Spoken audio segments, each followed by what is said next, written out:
Assalamualaikum warahmatullahi wabarakatuh. Kami dari kelompok 8. Di sini kami akan memberikan penjelasan tentang chapter 24 yang membahas tentang sistem design, implementation, and operation. Sebelum masuk kepada materinya, izinkan kami memperkenalkan diri. Saya Komaria dengan NPM akhir 190 dan di sini saya bersama rekan saya ada Natasha Pertaria Simanulang dengan NPM akhir 097, lalu ada Nadia Kartika Ardiana dengan NPM akhir 206, lalu ada Joanna Sarah Sirait dengan NPM akhir 328, dan ada Azahra Natasha dengan NPM akhir 360. Kita masuk kepada materi yang pertama, yaitu Conceptual System Design. Definition: the pace of creating a general framework to meet user information needs and refine system objective. Key activities: evaluating alternative design configurations, preparing conceptual design specifications, submitting conceptual design requirements to management. Jadi kita masuk pada tahap pertama, yaitu desain sistem konseptual. Pada fase konseptual ini, fokus utama kita adalah menciptakan kerangka umum atau kelayakan logis dari sistem. Kita melihat gambaran besarnya untuk memastikan bahwa sistem yang dirancang benar-benar menjawab kebutuhan informasi pengguna atau user needs dan selaras dengan tujuan strategis perusahaan. Ada 3 aktivitas utama yang dilakukan tim pengembang dalam tahap ini. Yang pertama yaitu mengevaluasi alternatif konfigurasi desain.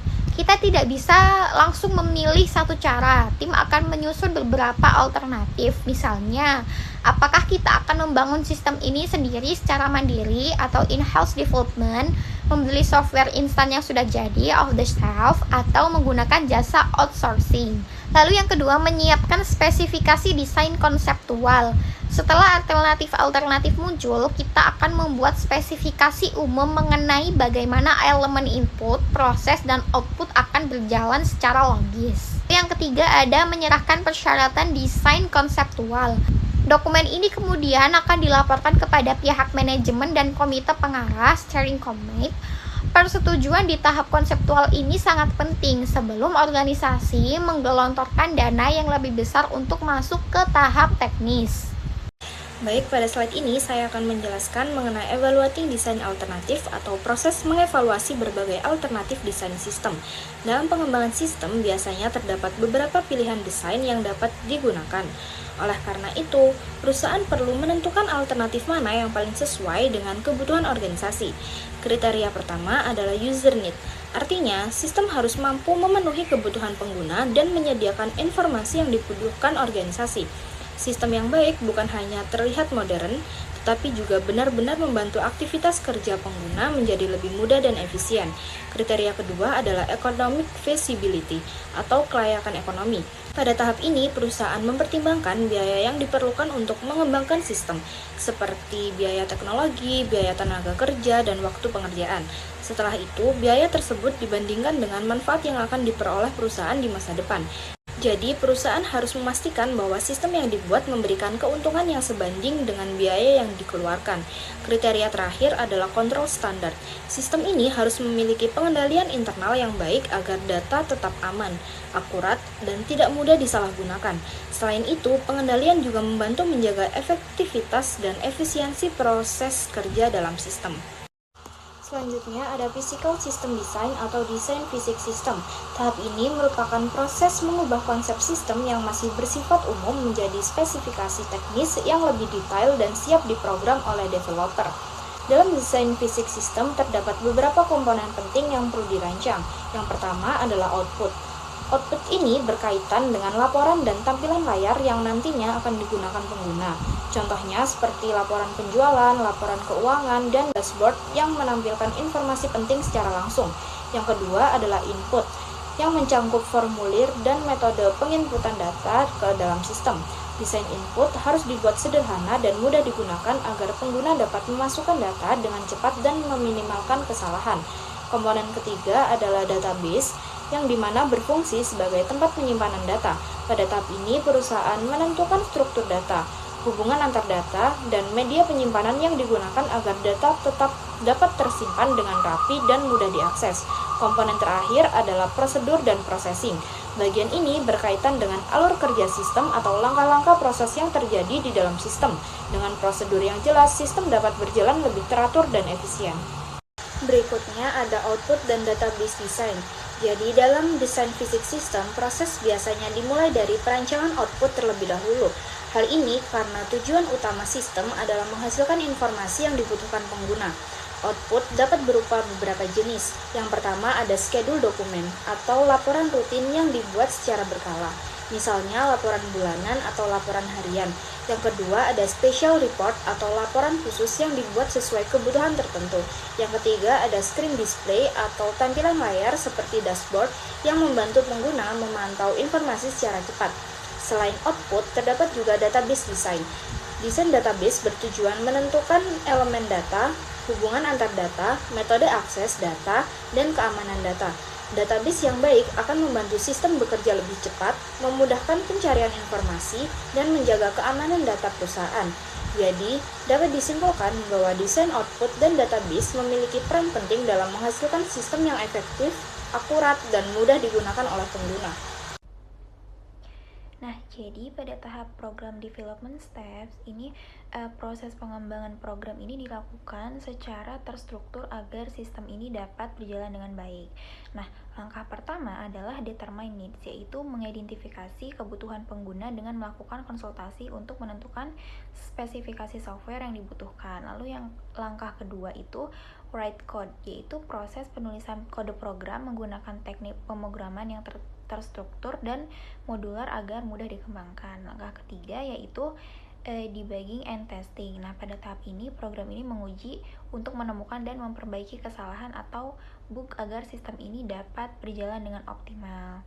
Nah, yang terakhir adalah training, yaitu memberikan pelatihan atau panduan penggunaan kepada pengguna akhir agar sistem ini dapat digunakan dengan efektif. Nah, pada slide selanjutnya, ini menjelaskan implementasi sistem. Nah, implementasi sistem adalah proses pemasangan perangkat keras dan perangkat lunak serta memastikan seluruh komponen sistem ini siap digunakan.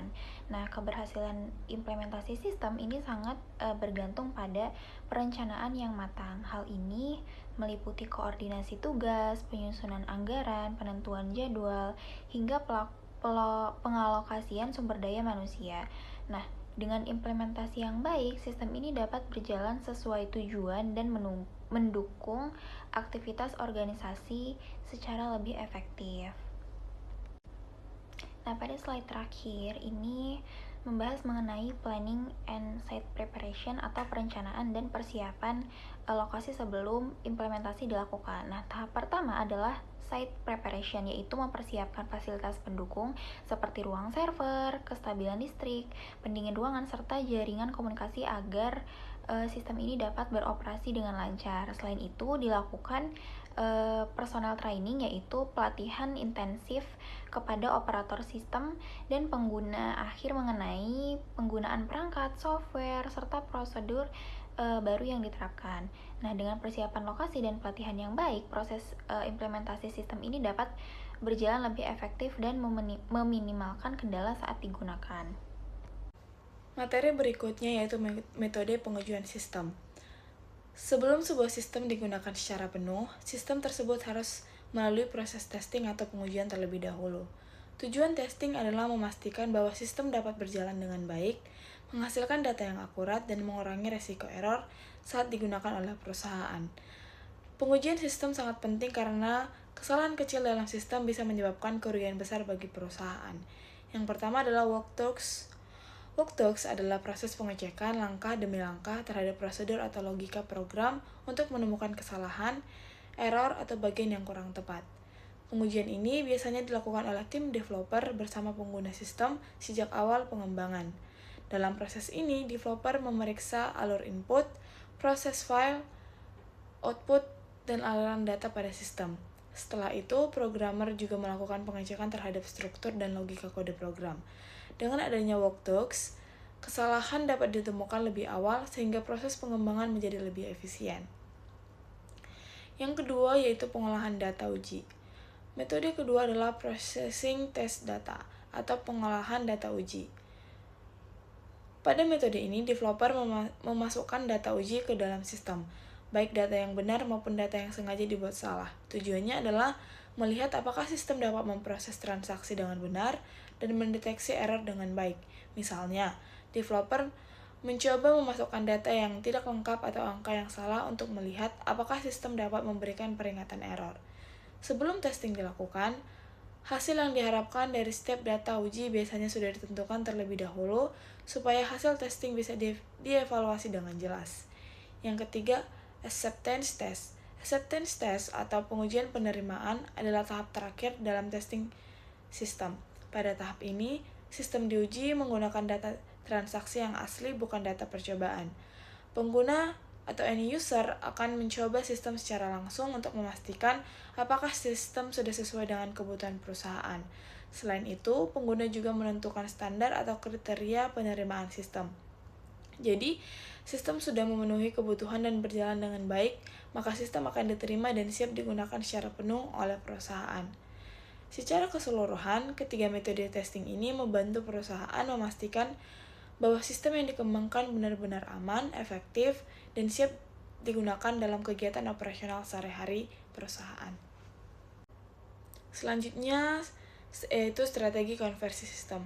Setelah sistem baru selesai dikembangkan dan diuji, perusahaan perlu melakukan proses konversi sistem. Konversi adalah proses perpindahan dari sistem lama ke sistem baru. Dalam proses ini, perusahaan harus memindahkan hardware, software, data, dan prosedur kerja ke sistem yang baru. Yang pertama, konversi langsung atau direct conversion, yaitu metode mengganti sistem lama secara langsung dengan sistem baru. Jadi ketika sistem baru mulai digunakan, sistem lama langsung dihentikan. Metode ini memiliki biaya yang lebih rendah karena perusahaan tidak perlu menjalankan dua sistem sekaligus. Namun, direct conversion memiliki risiko yang cukup tinggi. Jika sistem baru mengalami error atau gagal, perusahaan tidak memiliki sistem cadangan atau backup sistem. Karena itu, metode ini hanya cocok digunakan jika sistem baru sudah benar-benar siap dan telah diuji dengan baik. Yang kedua adalah konversi paralel, yaitu metode menjalankan sistem lama dan sistem baru secara bersamaan untuk sementara waktu. Perusahaan akan membandingkan hasil dari kedua sistem sampai yakin bahwa sistem yang baru sudah berjalan dengan baik.